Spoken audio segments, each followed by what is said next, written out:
Hello, everyone, and welcome back to Growing Up Alien. Today, it's kind of like a two-part series. The first part is what I'm talking about now, and the second podcast I'll post right after this. The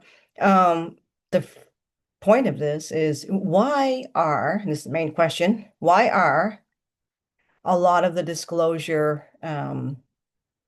directions, arguments, and presentations by many of your popular ET disclosure celebrity types off track. And we hadn't really brought this forward any more than, well, there's no evidence behind what they're talking about, and they're pulling corroborations and connections and complete conjecture out of the sky. But that's not really the point.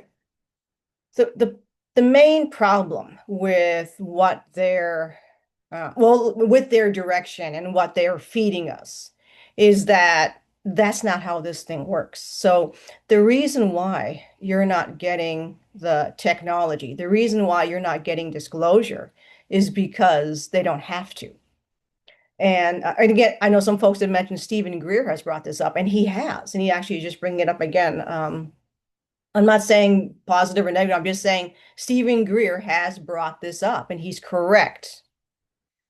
And from insiders who aren't running around trying to look like celebrities or talking to imaginary contacts or whatever the hell they're doing, will corroborate that. And that's kind of part of where we're going to go with this two-part podcast here, because the second part, and actually some of this part, I'm going to bring forward someone who actually works in these think tanks, Dr. Sal Pais. And I'm not bringing Sal Pais forward like in a third person or, I heard he said this. This is going to be from his own words in an interview that the third part of an interview that he did with Evan Howell. These are archival interviews. Now, other folks that work inside these think tanks say the same thing. And this is the main hurdle because technically the military doesn't own any of this exotic tech. So they can say to a question, and the government can say to the question, where is this exotic tech? Have you created it? Do you have any of it? And they can say, no, we don't know what it is. And this is actually where they're going. So when you see Luna and Burchett come forward and they're explaining in their, I don't know what they do, interviews, and when they come forward with some public statement, they'll always say that, oh, it's aliens, alien.gov, right? Oh my God, they're going to reveal the disclosure, blah, blah. Actually, that's a red herring. How can that be a red herring? Because if they claim there's aliens, that there's life on other planets, wow, they're going to come forward and say that. There's really nothing stopping them from coming forward and saying that. There's life on other planets. We don't know what this stuff is. What are these UFOs or UAPs? What's flying around? What are these orbs? We don't know what they are because they can actually say that. And it doesn't mean they're going to reveal anything because they're going to claim that all of this stuff that you see flying around is alien. That's the best drop the ball right there. Well, yeah, it's aliens. I don't know what else to tell you. They just fly around and we're gonna watch it, and everybody got to stick together because we don't know, blah blah, Independence Day, and yeah, I just don't know what's going on. That's what they're gonna do because they don't have to reveal any of their exotic tech. And I'm gonna pull up something now to explain. So here's this guy here from TikTok. That's it. Is it going? No, it's this one. Oh, there it is. All right. Me and my tech. Speaking of tech, speaking of tech.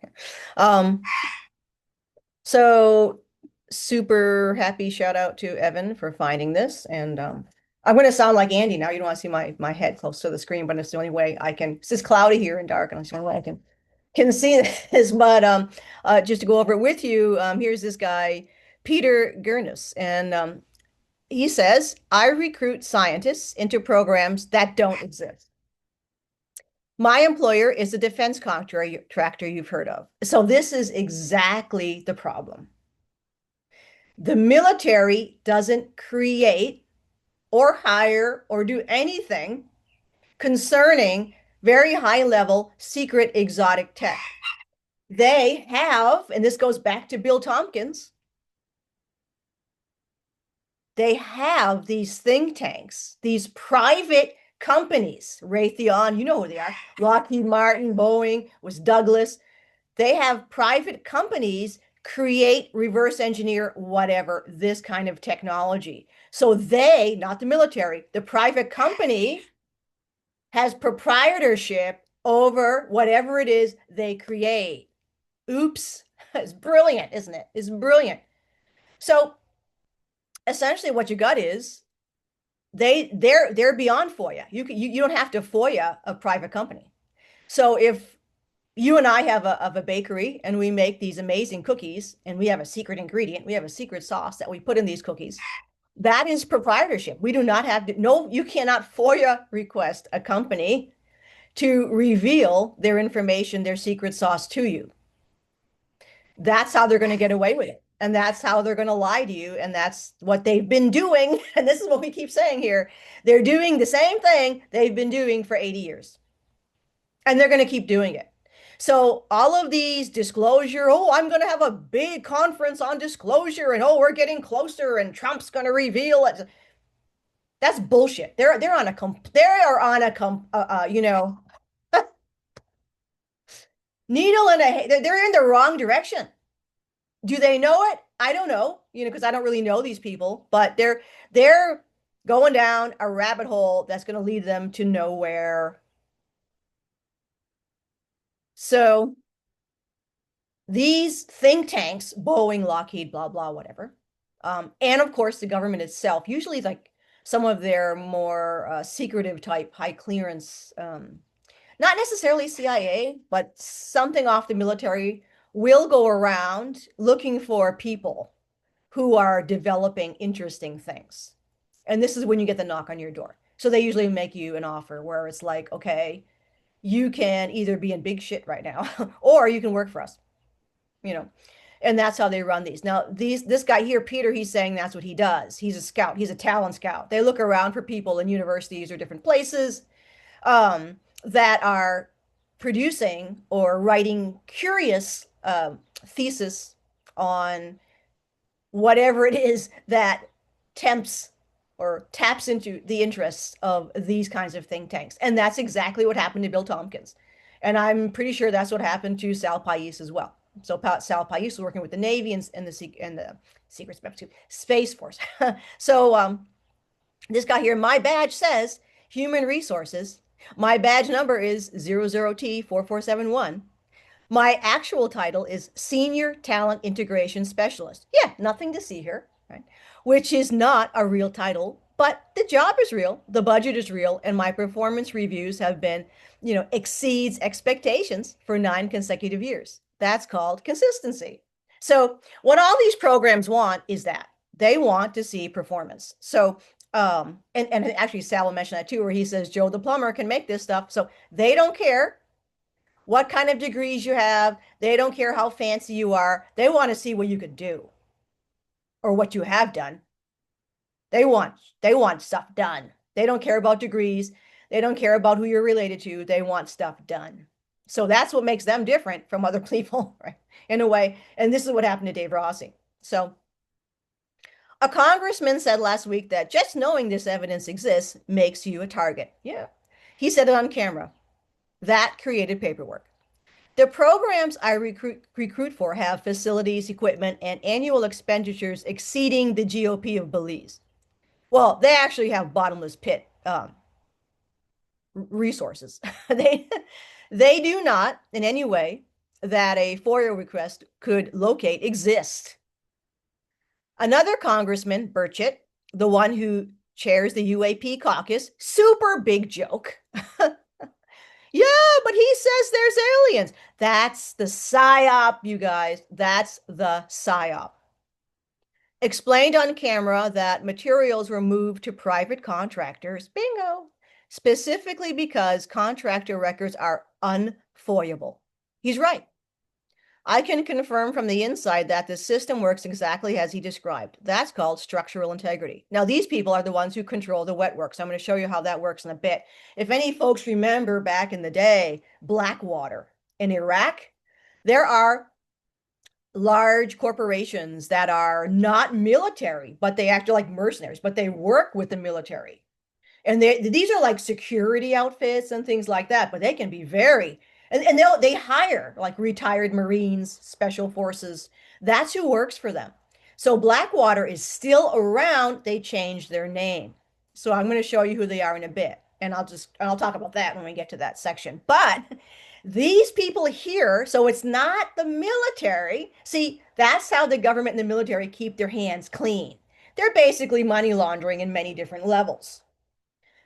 They hire secretly these think tanks and these contractors, wet work contractors. So when you get a knock on your door, it's not the military. People say it's not, and it's not the CIA. It's a Blackwater type contractor. The handlers are also under these Blackwater type contractors, and they're above the law. They're hidden from the law. So my job, Peter here, is the front end of the pipeline. I find the scientists. I bring them in. What happens after that is above my clearance. And this is how they handle these things. This goes way back. If you ever go back to Colonel Corso and 47, the day after Roswell, he explains every single piece of this, going down from Truman into the generals and yada, yada. So they hid the information from themselves. That's the best way to hide information. Hide it from yourself. It's so compartmentalized, no one can find it. And if you do try to find it, or if you happen to find it, they just bring in the wet works and you don't talk. Well, unless they hold a seance. What happens after he finds a scientist is that above my clearance, and it considers that a benefit. Exactly, because then he's not, yeah, you don't want to know. You don't want to see this shit, because if you do, you're fucked, right? So some people want to know everything. I prefer a clean.org chart. That's called professional boundaries. Oh, and they, like I said, how do they ensure there's professional boundaries? Well, we know, they kill you. So the process is elegant. HR would be proud. I am HR. Step one, identification. I monitor publication records across 12 fields. And that's what I was telling you. They look at the research being done coming out of universities or private companies. Metamaterials, quantum vacuum energy, advanced propulsion, exotic alloys. A few others I can't name because the field names themselves are classified. I know what those are. I imagine they have to do with, yeah, anyway. That's called classification by existence. It's one of our more efficient designations. I attend conferences. I sit in the third row and take notes, not on the presentations, on the questions. The person who gives a brilliant talk is usually just well-funded. The person who asks a question that makes the room go silent is my candidate. I keep a list. The list currently has 238 names. It is updated quarterly. 6 are flagged for Q2, excuse me. That's called pipeline management. Step 2 is the approach. Always at a conference, never by email. I use the word opportunity. I do not use the words retrieval, non-human, or reverse engineering. Not yet. Those come after the NDA. The NDA is 142 pages. I have personally watched 41 scientists read it. The moment they understand what they're agreeing to, you can see it happen. Well, they don't have much. I mean, they're made an offer they can't refuse. This is mafia. This is black mafia. These people make the mafia look like something 6-year-olds are playing in their backyard. Acetylene, he says. Once they've read it, there's, yeah. They've spent entire careers bumping up against the edges of something they couldn't name. And page 47 tells them the edge has a door. Nobody has ever declined after reading page 47. I give them 72 hours. Most decide before they leave the room. That's called informed consent. Like I said, they're made an offer they can't refuse. Step 3, onboarding. In most organizations, onboarding means a laptop and a Slack channel. In ours, it means a badge with no name, a parking credential for a facility with no public address, and a 2-hour briefing on consequences. The briefing was designed by the team that built the SERE resistance training curriculum. Now, these are wet works. This is a Blackwater group. Not the resistance part. The part that teaches you what resistance is resisting against. It is the most effective orientation I have attended in 31 years. Nobody has required a second viewing. That's called first day experience. I can imagine what they show you. After onboarding, they integrate. Dr. Rebecca Mallory published 34 papers on metamaterial lattice structures between 2006 and 2014. She stopped publishing in 2015 because her pen broke, right? Her university page says on sabbatical. It has said sabbatical for 11 years. Nobody updates university pages. That's what makes them useful. Dr. Arif Deshmukh, theoretical physicist, MIT. Last conference, APS March meeting 2017. LinkedIn, consultant, aerospace and defense.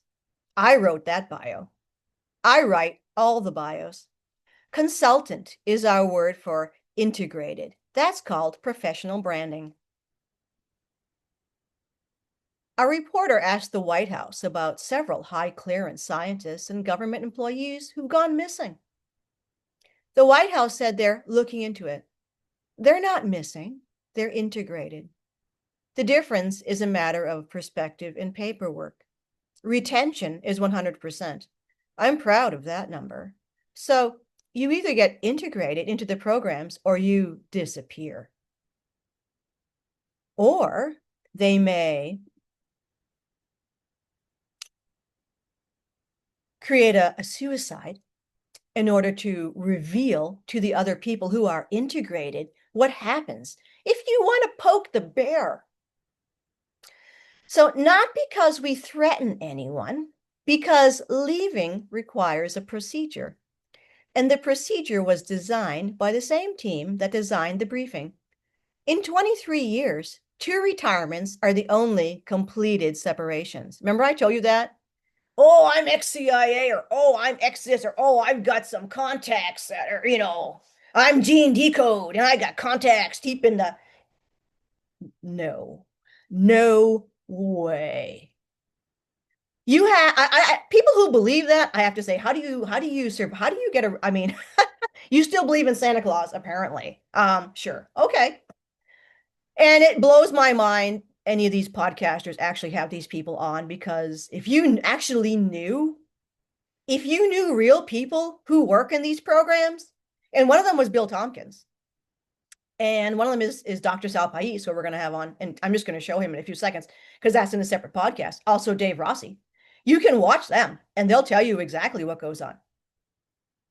And what these celebrity podcasters are telling you and showing you and trying to force feed you has got absolutely nothing to do with what's actually going on. They're in a completely separate rabbit hole. They're trying to make an apple pie, but they're using bananas, basically. So one submitted his paperwork 11 times. 2 others died. The deaths were unrelated. We investigated. They were unrelated. That investigation is also classified. That's called workforce continuity. The work itself, I don't know what they do. And he's right. He wouldn't. They don't, like, this is the right hand doesn't know what the left hand is doing. That is literally what they do. So you could be working for one of these things. You could be a completely nice, super awesome, cool person, and you're working in one of these think tanks. And you're at a building that looks like some kind of weird, I don't know. It's basically money laundering type structure, So you go in there every day, but you have no idea that in the next building, there's a jump room to Mars. You would have no idea.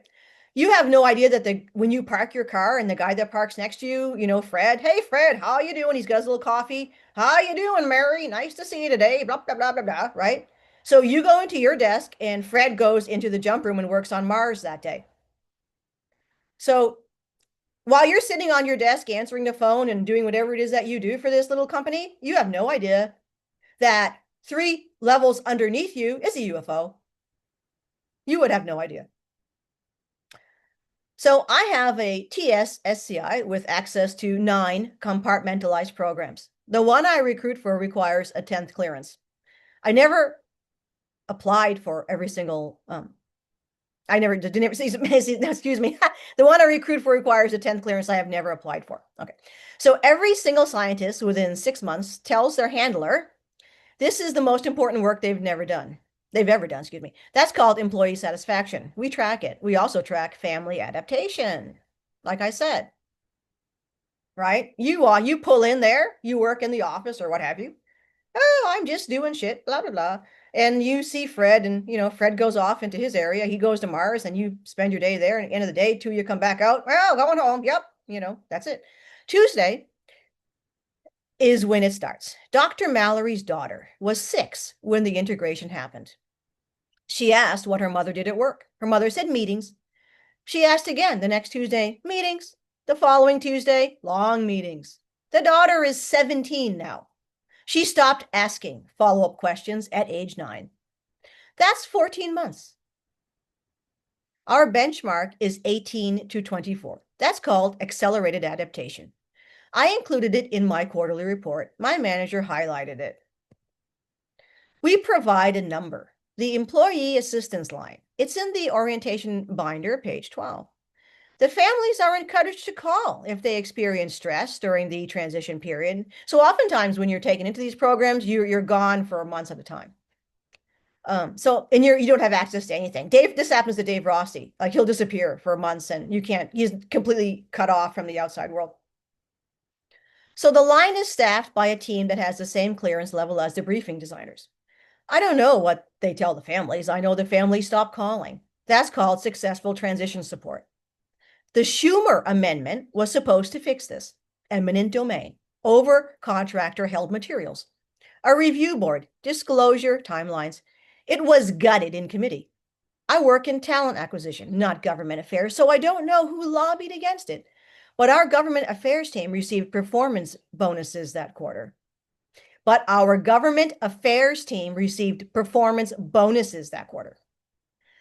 The bonuses are public filings. The reason for the bonuses is not, that's called legislative engagement.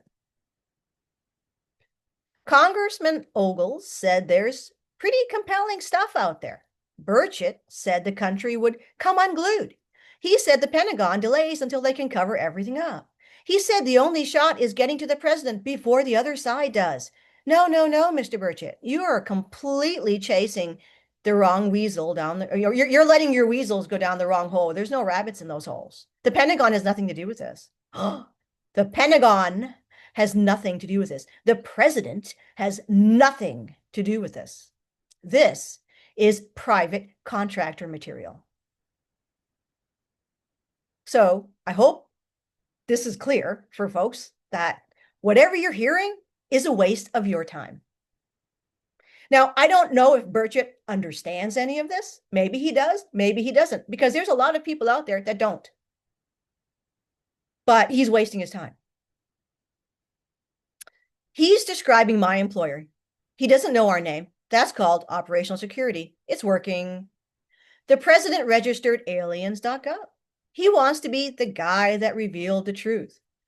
I respect the enthusiasm, but the truth isn't on government servers. It's in contractor facilities. Now, what did I just tell you?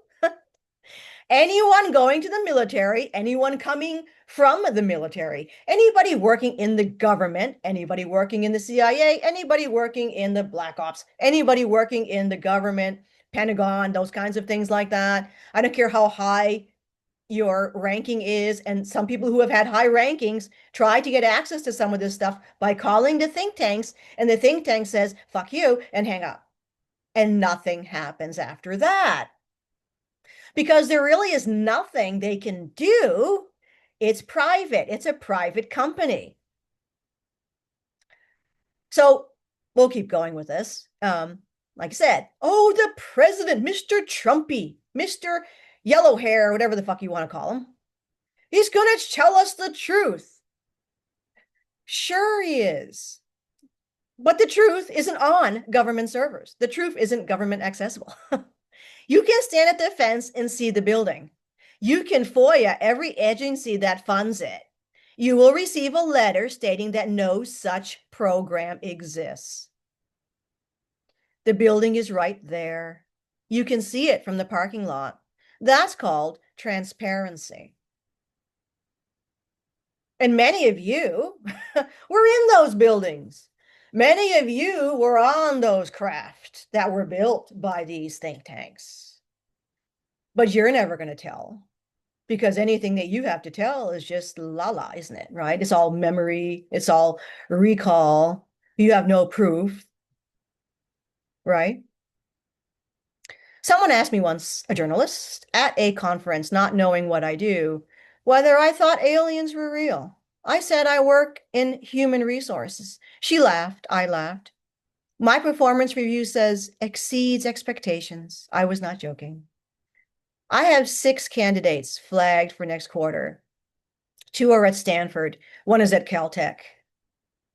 3 are at national labs. They are publishing their best work right now. It will be their last.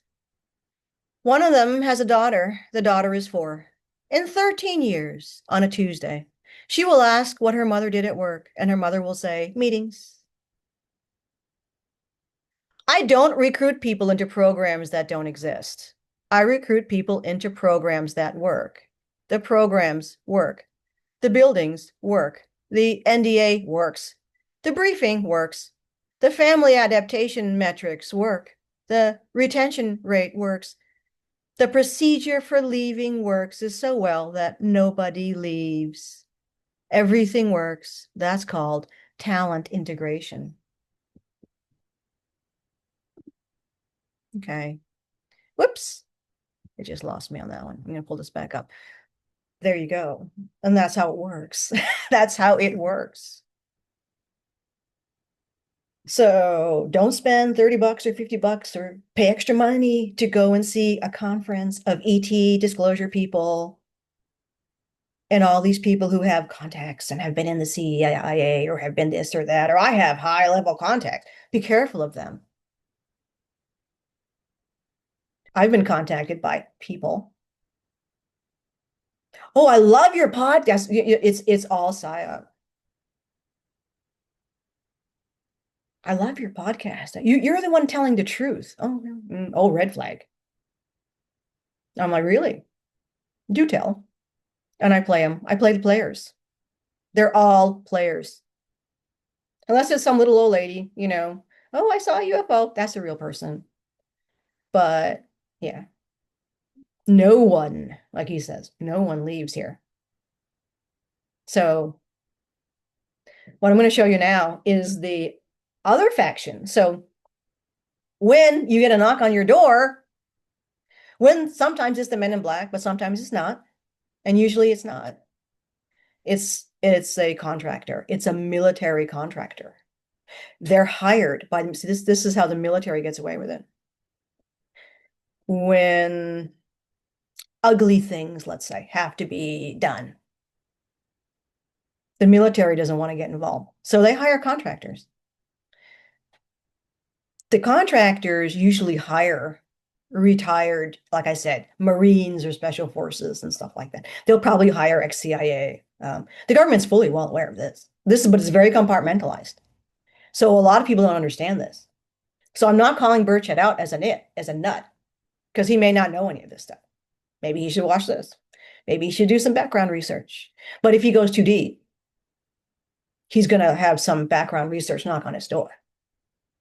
So I'm going to pull this up.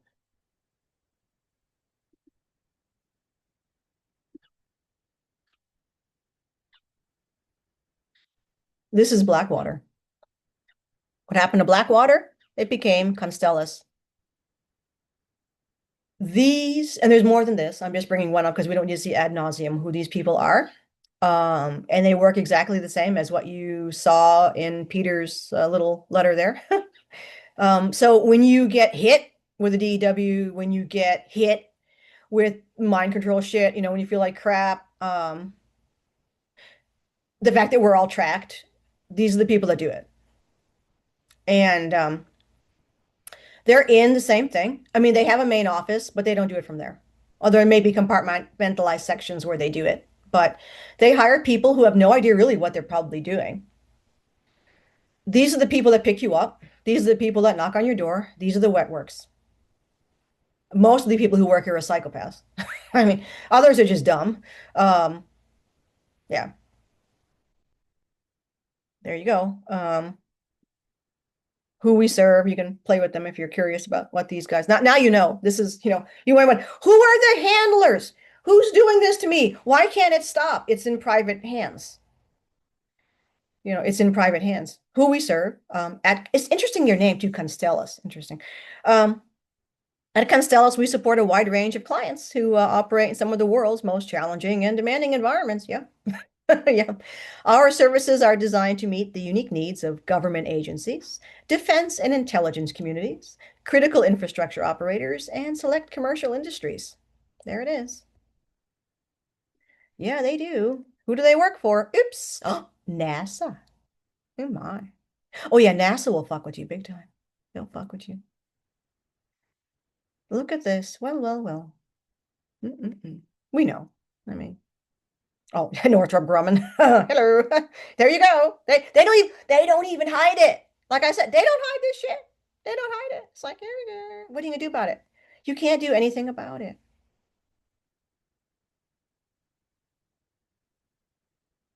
There. Then I'm gonna pull that up next. Sal is actually gonna talk about this. And I'm gonna, like I said, this is a whole separate podcast, but I just want to show you, I really want to finish with what Sal has to say about this. And he's warning us that we are fucked if we don't, I don't know. Like what do you do? Um, I think if we can get it to look like there's a whack-a-mole situation where enough of us stick together, and he says that we're at a crossroads to heaven or hell. And that's what that disclosure shit, it's got nothing to do with it. It's not going to do anything unless they're somehow going to come in the back door. But the military hires these people to hide their stuff on purpose. So the only way is if we get a complete like coup where the military industrial complex suddenly decides to fight for the rights of us rather than their industrial military complex. So there'd have to be an inside job or ET intervention. I don't know where they are. This has been going on for like 80 years. There's actually ETs, like I said, and if you look at Bill Tompkins, and also my husband was working in there, and you have ET contacts that also worked with the industrial military complex. So they're side by side. You have regressive ETs, you have benevolent ETs working side by side with this stuff. So Bill Tompkins explains all this in the interviews that he's done with Frank Chile and Jeff Rense and Dr. Wood, of course, and also in the books. So you could actually play there's like, I think there's Frank just told me there's like 50 hours. So I was actually wrong about that. I think they've published like 20 hours of interviews with Jeff Rense and Bill Tompkins explains all this. But there's actually 52 hours, Frank said, I think, something like that, of interviews with Frank, Jeff Rense, Dr. Wood, and Bill Tompkins. So I know other people talk about Bill Tompkins, but the main contacts that Bill Tompkins were working with was Frank Chile, Dr. Wood, and Jeff Rense. So there you go. Yeah, there's a lot of people grifting on that, is what it is, right? What do we do? So it's I'm gonna just play what Sal has said. Now Dr. Sal Pais again, Navy contractor. He's a physicist, and you want to watch a lot of his interviews because he's so like cool, and he's actually done at least no, he's done 3 now with Evan, and yeah, the guy's like reminds me of Dave Rossi. He's totally legit because they have to watch with that. I'm surprised that Sal's actually saying a lot of what he's saying. So I'm going to pull that up. This is how he describes these contractors.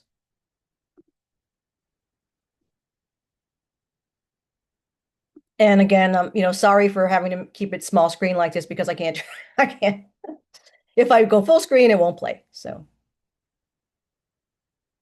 soon we will have the 250th anniversary of our great and mighty nation.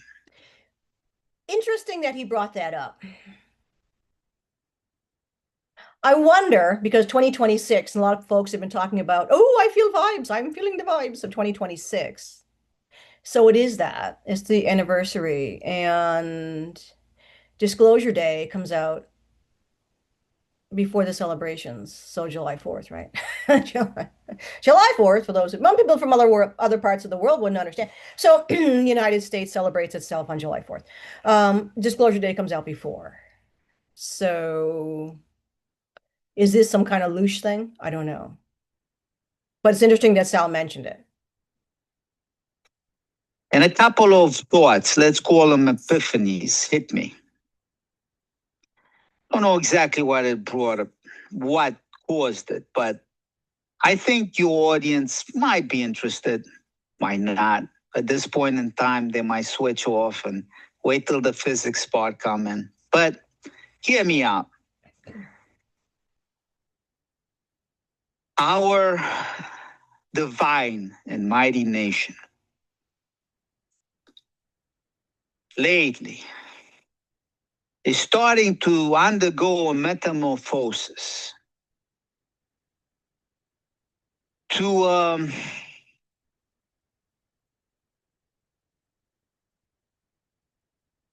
God-forsaken corporation whose true gods have become corruption, profit, and greed.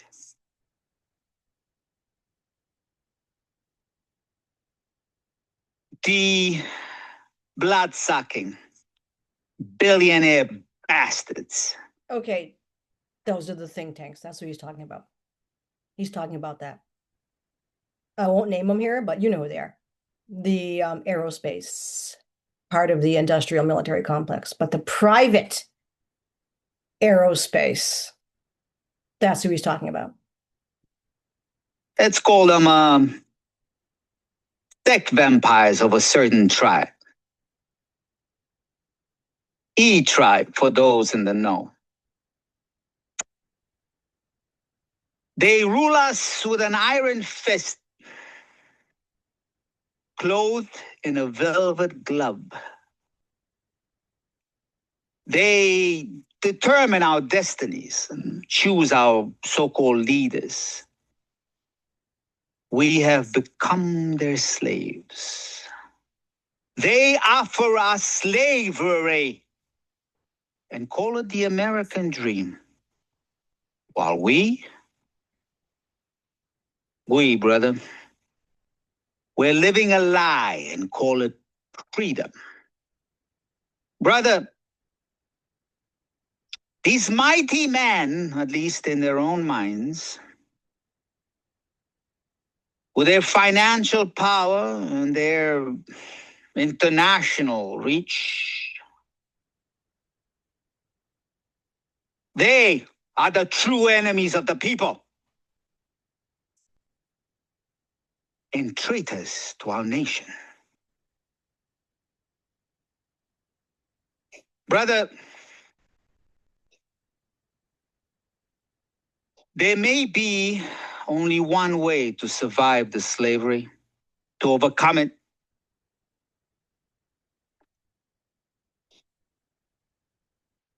Unslave your minds. You have the power to do so if you so choose it. And may the superforce be with you at all times. However, remember, unification is key. Unification is survival. Unification is freedom. That is all. Brother, you. Yep. So there you go. He works there. He sees it. He knows what they've done. So Sal, the PAIS patents, which is the electrical vehicle propulsion. He also does some cold fusion and a bunch of other shit. But that's in the next podcast where Sal explains a lot more tech on teleportation and all that. Yeah, and Dave Rossi always says that if you go into these places, it looks like magic. And And he says that these vampires. So tech means exotic tech, exotic physics, whatever you want to call it, advanced type like that. Like that's owned. And this is again tell the entire the Cliff Notes version, right? The government doesn't have access to this. The military doesn't have access to this. The military doesn't own any of it. It's owned by these private aerospace companies who contract with the military. So anyone who thinks that the military and the government are where you need to go to get information is an idiot. The information is hidden in private companies. How do you get access to information in private companies? You don't. So until the military or the government launches a coup against its own contractors, what are you going to do? And unity, like he says, I think is just if there's enough of us, then the wet works, right? Like Constellas, they would be playing whack-a-mole. But this is what blows my mind. Why aren't these people who are in the forefront of the disclosure, which is not even, that's not even a real term. People in the forefront of exopolitics and disclosure, really, other than Stephen Greer, who's brought this up, never bring up the real story. They're in like, but and I think that's on purpose because they're not that stupid. They never bring up the real story. They keep leading everybody down these rabbit holes. So we just have to wait and see how things unfurl, where they're going to go. But I suspect, unless there's a coup, what you're going to get is disclosure from the government, and I think Trump will step forward and say this, that there's aliens. And that's the big joke. I mean, they're actually making a joke out of it because that's actually how they're going to deepen their own cover. Because if they simply say that, yeah, all that stuff you see is aliens. Ooh, we don't know what it is. It's aliens. They're there. They're free. That's disclosure. We don't know we don't know anything about that. Oh my God, what is it? You know, and that's actually what you're hearing in like Burchett and Luna, and like when they're talking about those devices, those like orbs or whatever that you see, like what's it, Tic Tac and all that stuff. Those are ours. Oh, but they wouldn't, and then they'll say like, oh, that put the pilots in danger. They don't give a fuck about pilots. Actually, it didn't put the pilots in danger because they have control over those devices because they're electrogravitated. The takedown of planes, things like that, by opening up wormholes and teleporting things, and that's all ours. A lot of what you see flying is ours, but they're never going to say that. They're going to say that it's ET.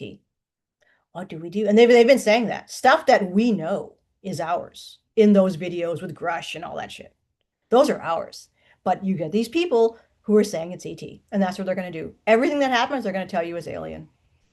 But what do we do? Oh, we don't, we can't meet them. And they'll reveal there's bodies. Yeah. Well, they've crashed. Yeah. We've got the ships. We can't do anything with it. We don't know what it is. Oh my God, it's so futuristic. Doo, doo, doo. And there's bodies, and here's the body. They'll show you. And that's going to shut you up. You're going to get everything you want except the truth. You're just going to get more and more and more layers of deception. And Trump will think he's going to come out like a hero, the first president to reveal ETs. No. And first, he is. You're going to, disclosure day, they're going to tell you, you're not alone. Because 70% of the American public or more probably know we're not alone. You have to be an idiot not to realize, like, how can there just be this one planet? And you know what I'm saying? But anyway, yeah, it's all the wrong way. So what are the ETs doing? I don't know. And ultimately, I'm with Sal on the idea of we're going to start making this shit. Well, we already made it. So the scientists and Sal always says this extraterrestrial tech is very simple. It's not complicated. Anyone can really do it. I mean, build you UFO in your backyard is a challenge. It's like, but a lot the free energy stuff, the medical technology, that stuff you can do. So what we need to do is build it. And that's what I plan on doing. Um, and the more people get together, and he says, Joe the plumber can build this stuff. Absolutely. All of us can build this stuff. Like I said, ET tech works with nature, not against it. And the things that can make your life better, you can do. And that's what we're going to do. We got to get enough people together and we got to build this shit. And once we build this shit, we can tell the ETs to go fuck off. We don't, and if we build this shit and they start coming near, I'm going to get the fuck away from me. Because I don't need your shit. I got it. I don't need shit from you. I don't need your spirituality, your religions, your false religions. I don't need your anything. I got my shit here. And ultimately, this is what animals do, right? They don't need anything. They don't, we get, and animals live as in true flow, in true connection. They don't need science. They don't need any, all they got is they have beyond science. They have beyond technology. They're living in a spiritual flow. They're living in true service to others. So a mouse that comes into physicality and experiences being a mouse. That's all you need to be, is a mouse. Nothing more, nothing less. And then that mouse one day is eaten by an owl. That is the ecosystem. That's service to others. The mouse comes in and does things for the ecosystem.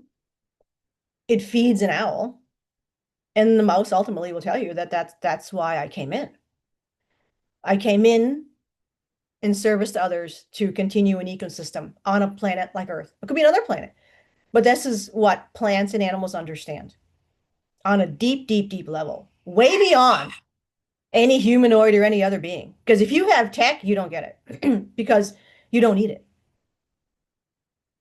Any extraterrestrial civilization that has technology doesn't get it. They're a bunch of fakers. They're telling you a bunch of shit. They don't get it. The birds flying outside your window, the bugs crawling up your window, they get it. That's the true master. Not the guru, not the yoga who can levitate, not those idiots. The bug, the mouse, the deer, they get it. It's about that. Well, people call it a circle of life, but it's about the maintenance of the system, the maintenance of the universe, and the integration of every little tiny piece of that. That is existence. Not being or looking to become or needing to learn anything about who you actually are. Being that. A dog is a dog. He doesn't want to be anything other than a dog. He's this, I am what I am. This is what I choose to. This is my role. This is in this particular, when I put this clothes on, when I put these dog clothes on, and I incarnate on Venus, I'm there to be a dog. I'm there to do dog things. To be that piece of the puzzle. Every single thing, from an ant to an elephant to an oak tree, is a piece, is a critical, every little tiny grass plant, every little lichen is a critical piece in the lattice structure of existence. And that is what nature reveals. People say, oh, but you got to have tech. What if your planet blows up? So what? You're eternal. So animals and plants don't care about that shit. They're like, I don't care if the planet blows up. I mean, here I am now. I'm a 4-year-old dog, right? I'm going to last maybe another 2 years or something, or 3 or 4, whatever. Yeah. But I'm eternal. I'm just playing this role right now. I'm just playing this role. I choose to. I'm in full control when I decide to come in here as a dog. I'm in full control of that. And I'm playing a role. And it doesn't matter to me if I'm hit by a car or if the planet blows up. I'm always going to be this energy. This dog, should I choose to be a dog again. So they don't have a problem with any of that shit. So maybe one day, humanoids and other beings will figure this shit out. I don't know. Who cares? Anyway, because all you are is you in an eternal framework. You've been you ever since forever. You are you. There's no time. You're having multiple yous right now. you can time travel into the past, into the future, physically as well as just astrally. Right now, it's hard to go physically because we don't have the tech, but you don't have to. You can go you can bilocate. So anyway, that, in my opinion, as I said, I never tell people what to think or do, but that's where we stand. So as always, see you upstairs.